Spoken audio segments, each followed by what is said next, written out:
apapun yang kita simpan di kesadaran kita, ya itulah yang akan terefleksikan ke dunia luar ya, ke dalam pengalaman hidup kamu ya. Saya Adelia, saya healing coach dengan Sedona Method. Saya membantu kamu untuk melepaskan emosi dan keyakinan negatif yang bikin kamu nggak bisa hidup bahagia. Nah, hari ini ya kita akan ngobrol-ngobrol ya, ada Maria ya, ada Mbak Iin dan ada Mbak Hasri ya, para peserta 14 Days Challenge Clean Up Your Relationship ya. Kita tunggu mereka dulu yuk.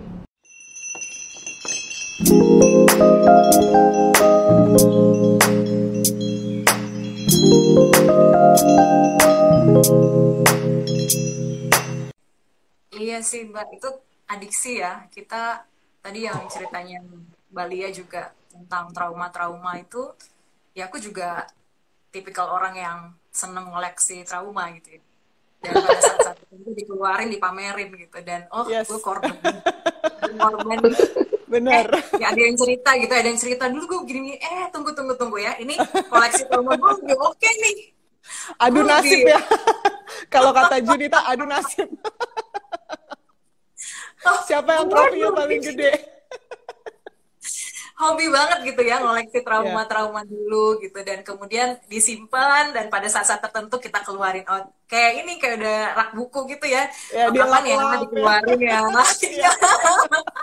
Kapan ya lagi ngobrol ini dikeluarin, terus lagi mungkin lagi pas melo gimana, wah dikeluarin, gue kan korban begini, gue begini. Jadi ujung-ujungnya blaming, dan kebawanya jadi baper, suka ngambek, terus ya itu ya, ngerasa jadi pusat alam semesta, ngerasa segala sesuatu adalah tentang kita, tentang saya. Kalau misalnya ada suatu hal yang nggak sesuai harapan, jadinya wah, kayaknya dunia runtuh. Jadi ya itu udah adiksi deh, udah edik ya. Tapi ya ini menolong banget sih proses ini ya, namanya kita diproses, dan jadinya sekarang sih lebih ringan dan gak gampang bersungut-sungut lah, yang merayakan segala sesuatu lah. Jadi kalau ngelihat trauma-trauma itu, ya udah gitu. Sekarang udah, gue udah kayak gak attach lagi gitu loh. Dulu tuh bukan cuma edik, tapi melekatnya itu luar biasa. Jadi identitas kita, jadi kayak ini gue loh, gue pernah mengalami ini, itu bangga banget rasanya. Dan baru ngomongnya itu sekarang gitu. Oh iya ya, dulu tuh gue kayaknya embarrassing banget ya. Dulu itu kayaknya aku kayak membanggakan pengalaman-pengalaman pahit itu, penderitaan-penderitaan itu kayak jadi sesuatu hal yang apa ya, yang kayaknya diceritain itu sesuatu banget gitu buat orang lain. Benar. Seolah-olah orang lain akan wah gitu juga ya, orang ternyata orang diceritain malah enggak, gue lebih gitu ya. Ternyata nggak laku jualan kita. Enggak. Lu belum seberapa gitu ya. Gitu doang. Gue nih. Cerita gue. Lu belum ngelewatin yang gue lewatin. Makanya kita suka banget drama ya, suka banget si konflik-konflik, sinetron lah, itu kayaknya ada sesuatu yang menarik. Seneng banget itu, nanti lanjutannya gimana nih, itu jadinya ini ini. Iya, adiksi. Jadi kayak relate gitu kan ke kita.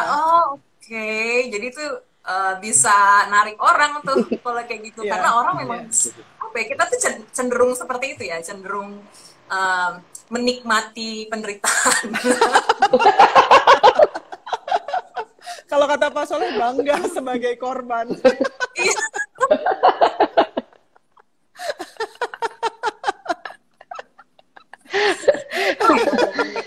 Karena jadi korban bangga Pak Soleh. Karena jadi korban bangga kan Pak Soleh.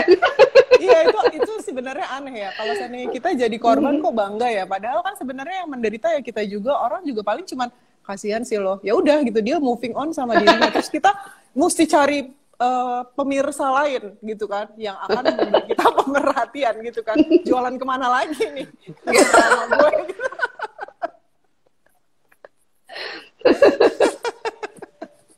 Gila ya kita.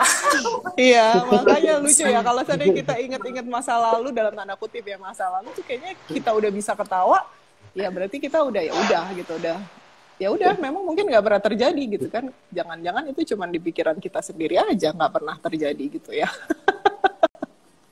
Tapi ya itu kebanyakan orang memang adiksi sih terhadap penderitaan gitu ya. Karena pikiran kita itu tugasnya memang kan teknis ya. Dia tugasnya kreatif, menciptakan masalah, abis itu dia menyelesaikannya lagi, abis itu dia bingung dulu ya, terus sok kreatif untuk menyelesaikannya, udah selesai nih, terus dia cari-cari masalah baru lagi, kreatif kan, gitu terus ya.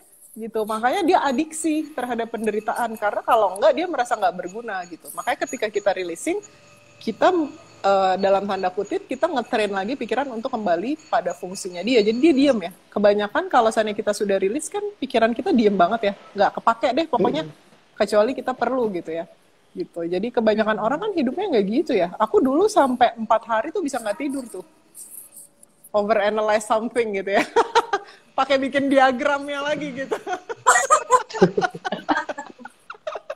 Terus nanti pikiran bilang, nih kan gue yang cari jalan solusinya, cari jalan keluarnya gue yang dapet. Gue tuh. Iya, aneh banget memang. Kalau udah sadar ya akhirnya kita, ngapain ya gitu. Kita kayak lebih choose untuk, ya udah saat ini yang sudah seapa adanya. Tidak ada nilainya, tidak terjadi pada siapa-siapa gitu ya. Ya terjadi aja muncul. Kayak kita lagi ngomong gitu ya. Kan sense of I-nya hilang.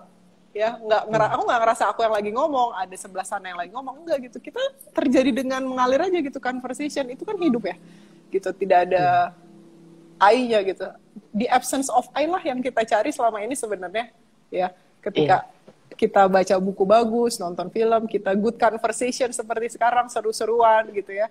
Ketika kita menikmati makanan yang enak, ketika kita mandi bunga gitu, misalnya apapun itu ya, kan ketika itu nggak ada sense of I. Yang ada kita hanya menikmati, tidak ada penikmatnya. Menikmati aja hidup gitu ya. Hidup kan seperti itu gitu. Tapi begitu sudah mulai ada I-nya, keasinan nih makanan gitu kan. Nggak enak nih gitu. Harus dilakukan sesuatu terhadap makanan ini. Panggil pelayannya, nggak enak nih. Gitu ya, bikin drama. Mana chefnya?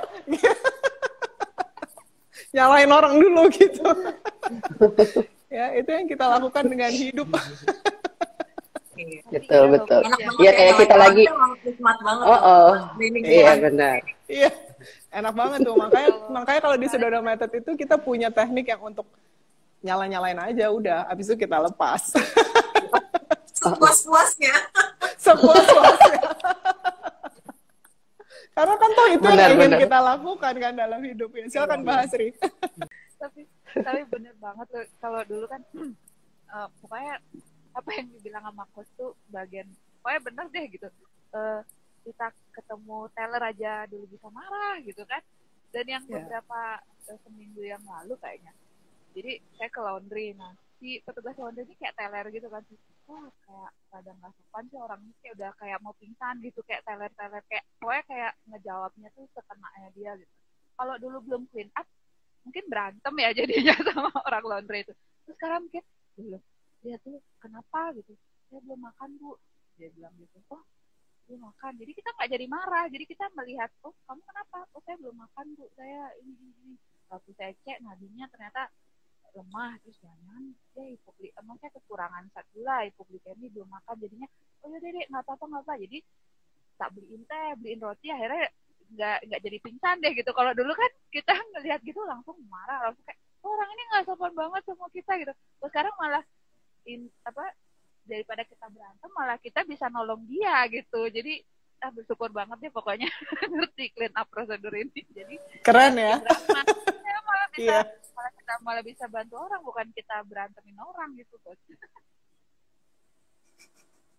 Ini contoh yang keren ya. Jadi kita selalu dulunya ngelihat segala sesuatu pakai filter sih, gitu. Tidak melihat segala sesuatu seapa adanya gitu. Pokoknya gue dulu mimi kalau seandainya itu orang nggak sesuai dengan standarnya aku, ya orang itu salah. Padahal mungkin ya itu tadi dia belum makan gitu, kesian banget. Tapi udah gitu dimarah-marahin. Ya makanya terjadi spinning itu. Lucu emang kita ini ya. Benar, ketika clean up menyadari bahwa ternyata nih banyak bagasi emosi gitu ya. Kayak contoh itu ada rasa marah pasti ya, pasti ada rasa marah gitu dengan somebody ini, udah rasa marah ingin buat dia menderita. Itu sudah gitu ya. Dan hebatnya itu ya di Sedona kita punya semua alatnya gitu ya. Jadi ketika kok marah nih, mau marah gitu kan, oh berarti udah selesai clean up, berarti langsung saya cari yang anger exercise begitu, udah langsung hajar. Semuanya diberesin di situ, beres pokoknya. Udah lega semuanya. Oke, kita lanjutkan orang selanjutnya. Kita clean up lagi. Begitu. Jadi itulah kerennya. Gitu. Jadi ketika kita sudah apa ya? Udah semakin spinning, kalau saya udah shortcutnya udah langsung lepas airnya aja, udah langsung beres semua. Yes. Ketika sudah sangat banyak nih spinningnya, Masya Allah gitu ya, sudah lain nih, oh ini langsung muncul nih, si airnya lagi muncul nih, dia lagi pengen mengada-ngada, lagi mau cari show-off, lagi ingin tampil dia ke permukaan. Oke, ya sudah disadarin aja, langsung cari melampaui ego di self identity atau melampaui belief, udah langsung beres, lanjut clean up ya, seperti itu kalau saya. Enak ya kalau kayak Mbak In gini ya, semua toolsnya punya ya. Kalau lagi aja muncul self and identity, kalau misalnya mau advantages dan disadvantages, decide now. Mau anger exercise, beyond conflict gitu ya. Beyond conflict, iya. Ya itu satu, gitu kalau pengen bantu diri sendiri mesti dapet lah gitu ya. Kemarin benar katanya Coach Lia, ketika saya waktu awal-awal itu dalam keadaan aduh berarti ini kan duit harus di saving ini gitu ya, saat itu benar-benar harus mengeluarkan sekian gitu kan. Waktu itu saya private coaching lagi, habis private coaching terus beli ini, dan habis itu ada 30 yang flow ya coach ya, waktu itu ya coach yang super flow yang super flow yeah. Nah itu berapa kan gitu kan, nggak tahu gitu pokoknya karena ingin menolong diri sendiri begitu, karena ya saya sangat paham gitu bahwa semua kejadian yang terjadi sama kita ya pasti bagasi kita nih yang nggak beres kan begitu, yang harus diberesin tuh sini, kita nggak bisa menyalahkan orang lain, nggak bisa menyalahkan maksudnya situasi atau apapun gitu. Betul. Itu saya sudah sangat paham begitu. Jadi mau investasi seberapa waktu itu, gimana caranya cari gitu. Gimana caranya cari dan mengizinkan diri sendiri gitu. Dari dulu saya pernah dibilangin kayak kalau kamu nggak berubah jadi pelajarannya terus akan ngulang-ngulang, tapi karena mikirnya enggak, aku udah ngerti gitu, kayak berasa gitu. Jadi sekarang tuh baru paham, oh ternyata itu maksudnya gitu. Kalau kita nggak menghadapi dengan tuntas, jadi dia akan datang lagi. Tapi itu benar ya, jadi orang-orang yang emang dalam tanda kutip menjahati kita tuh mereka sebenarnya guru-guru kita loh, yang menunjukkan kepada kita itu yang harus dilepas gitu ya. Kalau aku sih thank you banget ya, waktu aku dulu awal-awal releasing sama orang-orang yang dulu pernah nyakitin aku gitu, kayak alhamdulillah banget kalau dia nggak ada, aku mungkin nggak pernah tahu releasing gitu ya, karena kan udah mungkin Tuhan sudah kasih tahu dari dulu, ini loh jalannya, kekeh aja keras kepala, enggak gitu, jedotin ya gitu. Pas udah dijedotin ya udah diampun, nurut gitu. Ya jangan sampai gitu ya maksudnya. bener banget gitu. Pokoknya nggak mau, Tuhan nggak mau gitu kan, wela kok ngeyel kayak gitu kan ya. kita ini emang sok pinter ya, seolah-olah kita pusat alam semesta gitu, kayak semua orang kayak harus peduli sama kita gitu, kayak universe akan mempedulikan kita. Universe mah nggak peduli ya. Mohon maaf ya teman-teman yang lain yang mendengar gitu, yang belum paham gitu. Universe akan berjalan terus gitu sesuai dengan aturannya dia gitu. Matahari emang peduli apa? Mau hujan mau enggak, dia putarannya seperti itu terus gitu ya. Udah ada aturannya, udah ada law-nya gitu. Tapi kita seolah-olah enggak, ini this is about me. Dan itu tuh sebenarnya cuma bersumber pada pemikiran ada saya aja gitu. Which is itu pun cuma pikiran, is not real ya, bukan fakta gitu. Tapi kita beranggapan bahwa itu program paling kenceng ya, core program paling kenceng gitu. Padahal sebenarnya cuma program. Kayak ibaratnya kita punya program apa di handphone kita, tinggal di-delete aja. Sesimpel gitu ya. Tapi seolah-olah kita kayak operational programnya gitu. Padahal mah enggak gitu. Ya iya, operational programnya yang bikin kita menderita, that's true. Gitu.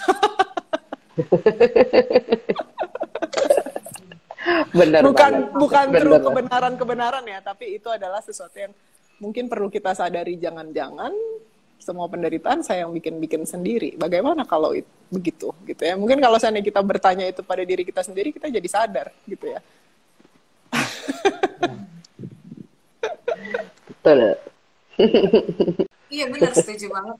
Ada banyak belief yang rontok gitu akhirnya. Belief-belief yang tadinya kita percaya itu ya rontok dengan sendirinya gitu, karena memang ternyata itu permainan pikiran yang tadi Mbak Lia bilang ya. Ya, saya menyadari waktu ketika bahwa itu sebenarnya masalah itu kan semuanya ada di pikirannya kita masing-masing ya. Masalahnya, masalah itu kan hanya ada di sini gitu. Orang juga nggak bakalan tahu kalau kita nggak cerita, kan begitu kan sebenarnya. Jadi yang meng-create itu adalah kita sebenarnya. Saya jadi pengen ketawa gitu loh. Jadi benar. Dan gitu. mungkin saja masalah yang ada dalam pikiran kita itu kita bikin sendiri, karena kita tidak pernah melihat masalah sesuai dengan masalah seapa adanya. Udah kita filterin, iya kan? Biasanya begitu. Yeah. Jadi kalau segala sesuatu terjadi seperti ini, lalu udah begitu aja kan sebenarnya gitu. Kalau seandainya kita ngeliat pohon ya begitu aja udah, tapi kita melihatnya dengan filter pohon gitu. Oh, kalau pohon itu harus ada daunnya, harus ada batang, harus ada rantingnya gitu kan, harus ada akarnya. Yeah. Kita kasih filter lagi gitu ya. Oh, ini begini gini. Kita tidak pernah melihat pohon seapa adanya, nggak pernah. Ya, jarang banget. Betul. Kita ngelihat segala sesuatu itu ada filternya gitu. Akhirnya jadi kita tidak bisa melihat segala sesuatu seapa adanya. Terus udah gitu kita lebih-lebihkan lagi gitu kan. Ada wanting gitu ya. Iya, tapi kan kalau gini-gini, tapi kan gini-gini, terus kita puter lagi. Lama-lama kayak bola salju ya. Makin lama makin gede masalahnya. Padahal masalahnya sebenarnya tadinya cuma setitik kecil, tapi kita liatin gini terus distorsi lah, tampaknya besar. Ya, jadi makanya sebabnya ketika kita sudah biasa rilis, kita jadi sadar. Jangan-jangan masalah nggak pernah terjadi, cuma di pikiran. Dan di pikiran itu bisa dilepas, karena itu bukan kita. Gitu ya, makin kita sadar kayak gitu, makin masalah nggak pernah ada. Memang masalah nggak pernah ada, nature-nya masalah itu memori atau proyeksi. Tidak pernah ada saat ini. Ya betul, tidak ada saat ini. Tapi luar biasa banget ini yang 14 days challenge. Kalau kita memang serius membantu diri sendiri ya dimulai aja dengan hal yang kecil, baby step ya. Lakuin be easy on yourself, tetap keep going, apa yang bisa dilakuin. Nanti lama-lama juga akan diarahkan, akan dituntun gitu. Terasa banget, pokoknya terasa banget kalau kita udah ngerjain, walaupun belum bisa kerjain lagi, akan terasa dari dalam hati tuh ada tuntunan. Nanti masalah yang lain-lain tuh akan terpecahkan sendiri. Jadi please help yourself gitu ya pesannya.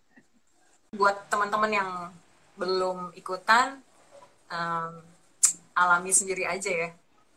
Karena banyak pun juga kalau kita sharing seperti ini kan cuma jadi knowledge tadi. Tapi alami sendiri supaya bisa jadi knowingness gitu. Jadi harus mencicipi langsung, mengalami langsung. Semakin speechless saya kalau semakin kesini itu dengan Sedona. That's good. Karena semakin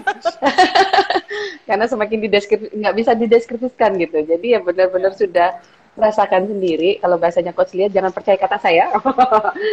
Rasakan sendiri, cicipi sendiri gitu ya. Ya karena ibaratnya kita kan lebih senang gini, kalau saya senang kalau ngomong cerita ke murid, kamu lebih senang saya ajak makan bakso bareng, kamu bisa ngerasain bakso itu sendiri, atau hanya senang saya ceritain bakso di sana enak loh, rasanya begini gitu kan. Kamu pilih mana? Pasti kan akan milih ikut sama ibu lah makan bareng kan, jadi ngerasain gitu. Oh ya benar nggak yang dirasain sama Bu I sama itu sama nggak kayak gitu. Itu benar-benar Sedona tuh begitu gitu. Jadi bukan hanya yang kita ngomongin hanya sekedar cerita gitu ya. Bahkan juga bisa pengalamannya Mbak Maria, Mbak Hasri itu pada tataran itu juga bisa jadi tataran saya juga gitu kan. Itu juga bisa menjadi masing-masing knowledge-nya, knowingness-nya masing-masing begitu. Jadi itu tadi kalau apa ya kita ceritain itu hanya baru pengetahuan aja deh gitu. Tapi benar-benar dirasain sendiri. Karena ketika dirasain sendiri kita itu akan terbengong-bengong. Oh begitu ya gitu ya. Jadi ya jangan percaya kata kami berempat tuh. Rasakan sendiri gitu. Karena ini masih ada waktu untuk yang 14 hari challenge untuk clean up. Karena benar-benar semuanya dituntun gitu. Dari hari pertama yang dibersihin mana dulu, yang dibersihin mana dulu. Jadi saya hanya menyaksikan saja dan melihat, oh ya, oke, go ahead, lakukan, kayak gitu. Biar bersih ya. Kita terima bongkar tapi tidak terima pasang. Seperti itu. Gitu, Coach. Keren ya Mbak In ya. Kalau seandainya kamu pengen membantu diri sendiri ya, go ahead ya, silahkan ikutan ya. Dari tadi kita ngobrol ya, seru banget ya. Ini yang akan kamu rasakan setelah kamu melepaskan semua emosi-emosi, sampah-sampah yang melukai dalam tanda kutip diri kamu sendiri gitu ya. Jadi silahkan klik link di bio. I love you all very much. Sampai ketemu lagi. Bye for now. Thank you, Coach. Thank you. Bye. Bye.